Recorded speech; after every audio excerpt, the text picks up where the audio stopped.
Hey, I'm Zarina Matcha, and you're watching The Rational Female. Feminism is obviously terrible for men, but it sucks for women too. Here are 5 reasons why feminism is bad for women, and why I believe women's advocacy is the egalitarian, pro-female alternative to feminism. Number 1, feminism allows women to get away with bad behavior.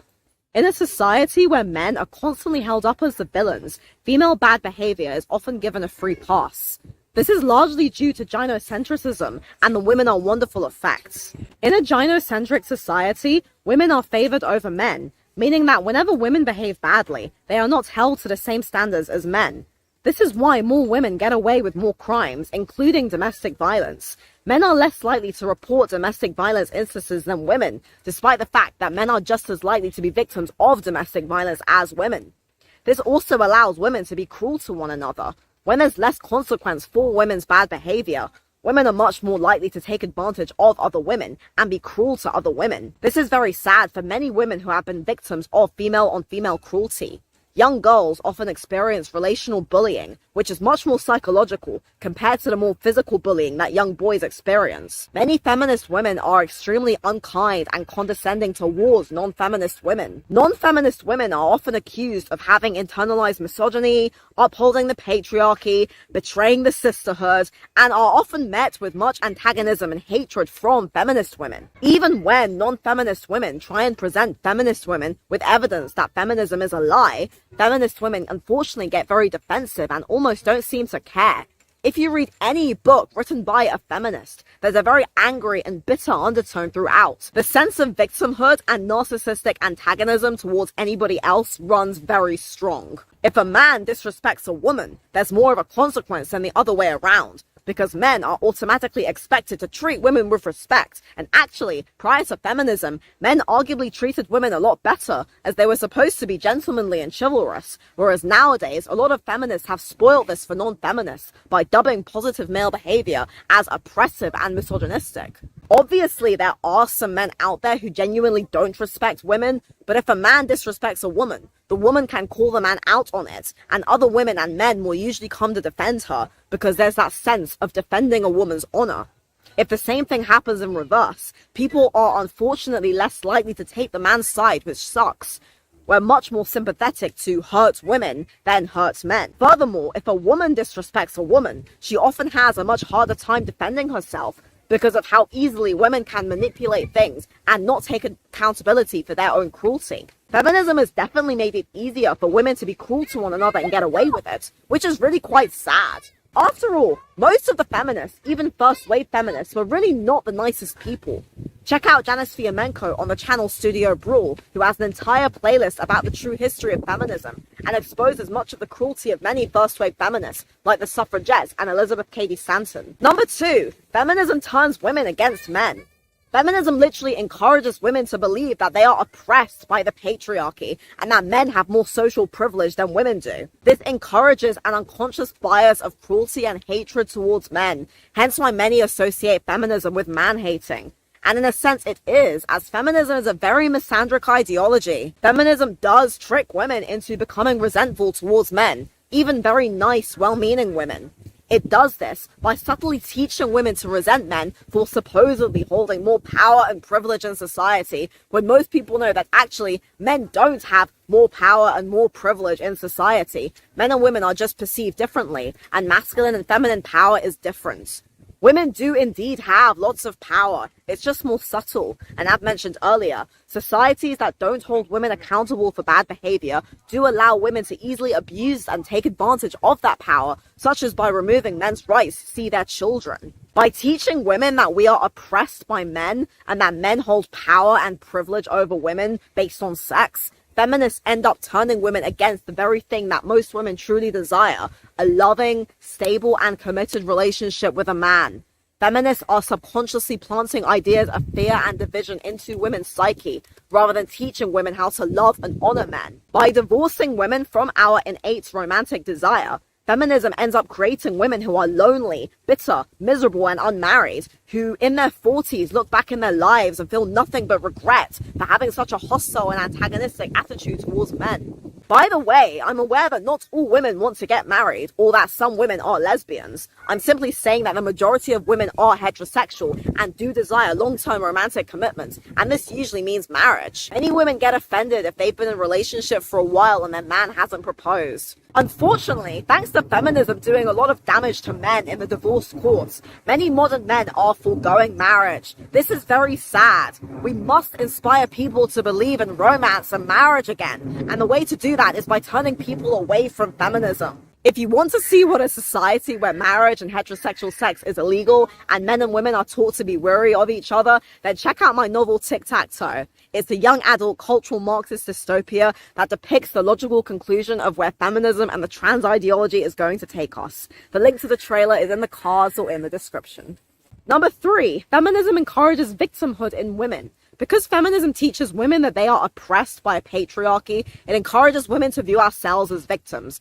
Read any feminist book and you'll find nothing but tiresome rants about women being victims, everything being the fault of men and the patriarchy, and women not wanting to take any responsibility. For example, in Louise Perry's book, The Case Against the Sexual Revolution, she argues that the sexual revolution was bad for women because it told women that casual sex was liberating, and that this has led to many women regretting casual sex because most women don't actually enjoy casual sex. A fair premise that I have some agreements with and have made a video about, although I argue that the sexual revolution was less to do with feminism and more to do with liberalism and the commercialization of sex.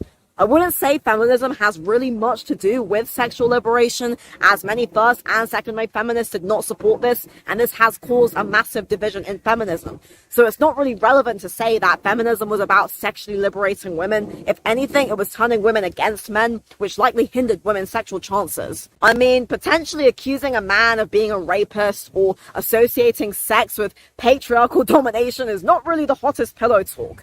You can thank Kate Millett for that. Instead of Louise Perry and other feminists telling women to take responsibility and make better sexual choices, and also empower ourselves to walk away from casual sexual encounters if we don't enjoy them, Perry, like 99% of feminists, tells women to be angry at society and blame men. Not once does she hold women accountable for choosing to have casual sex and choosing not to tell the men they are casually sleeping with that they are unhappy about it.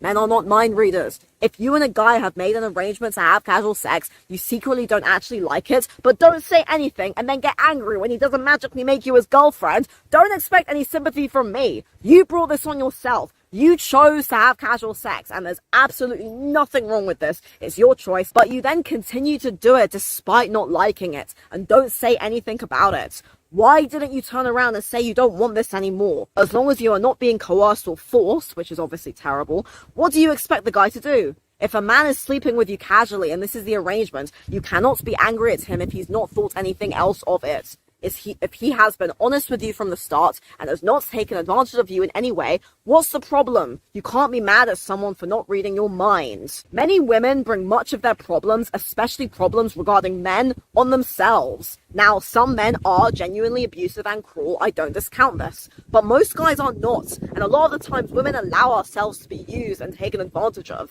As Louise Perry does rightly, for fucking hell, man, this goddamn wind is doing my head in!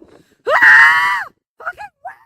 As Louise Perry does rightly highlight, most women simply do not enjoy or seek out casual sex as much as men do.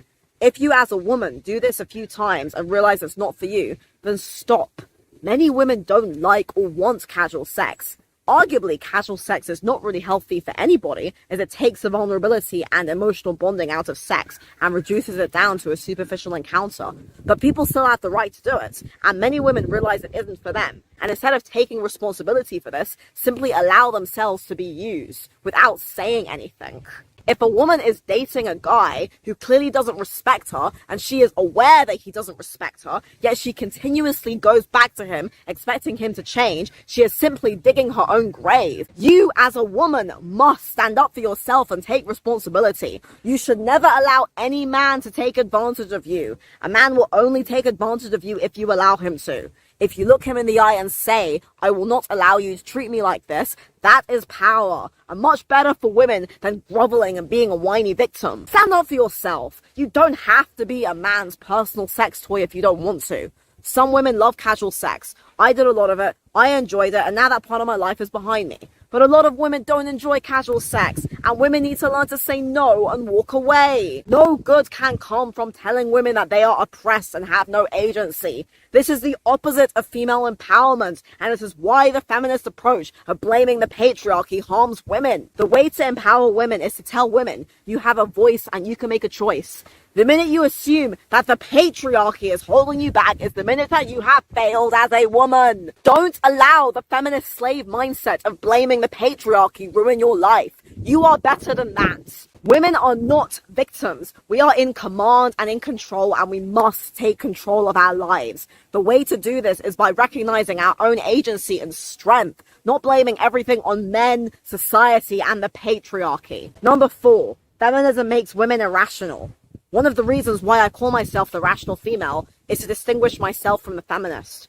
Being a rational female means being a woman who can take responsibility and not allow people to walk all over her or take advantage of her. It means standing her ground when necessary, being confident in herself and taking command of her own life. It means seeing men as allies and friends, not as enemies. Feminism makes women irrational because it inspires a victim mindset in women. It makes women reactive rather than responsive. It makes women hateful, bitter, and angry, constantly thinking that the patriarchy is out to get them. We should promote a rational, calculated, and balanced approach to life, rather than the unhealthy victim mindset that feminism promotes in women. Number 5. Feminism doesn't value motherhood. Feminism constantly teaches women that having a career is the most important thing in life, and often views motherhood as a nuisance or as an afterthought. Heck, I've fallen into this trap a few times. It's very normal to in a society that places a higher value on women's desire to have careers rather than to be mothers. Feminists love to ask, why are there not more women doing this or more women doing that? Why are there not more female politicians, more female engineers, or more female innovators? The reason for this is because most women are not as ambitious as men. Most women do not want to go out and conquer the world and have some big fancy career. Most women are content with being wives and mothers, and instead of us collectively looking down on this, we should start to appreciate this more. The average woman cares and has always cared more about being a wife and mother rather than having a career. Now yes, all throughout human history, there have always been a handful of rogue females who go against the grain. These females are usually more driven, ambitious, and competitive than the average female. Such women include Cleopatra, Boudica, Hypatia, Joan of Arc, Marilyn Monroe, Frida Kahlo, Margaret Thatcher, Sylvia Plath, Marie Curie, and so on. But these women make up the minority. Many of the aforementioned women led deeply troubled lives, and their personal lives suffered due to them placing more emphasis on career ambitions rather than motherhood. Yet for these women, the sacrifice was worth it because they wanted to be great. They chose greatness over traditional womanhood. Ambition and drive are more masculine traits. This doesn't mean women can't be ambitious. It just means drive and ambition is more common in men. What I don't understand is why feminism doesn't celebrate the women who have done great things in life, rather than pointing to them as mere exceptions and insisting that every other woman all throughout human history was sad and oppressed. Sad and oppressed? Being a loving wife and raising your children? Motherhood is one of the greatest gifts a woman can give. That's why there are so many goddesses of motherhood and fertility. We must appreciate mothers instead of looking down on them and buying into the feminist trap of viewing housewifery as oppression. There is nothing oppressive about being a wife and mother, okay? Feminism does not empower women. There is nothing empowering about telling women they are being oppressed. Feminism undermines women and turns us against men. Women's advocacy is about supporting women and celebrating women while also being pro-men and pro-men's rights. Women's advocacy is the non-feminist, egalitarian alternative to feminism, and I believe that this is the future of female empowerment. Being pro-women, not pro-feminism. But what do you think? What are some reasons, if any, that you think feminism is bad for women? Please write them down in the comments below. Thank you for watching, do subscribe, and please don't kill anyone.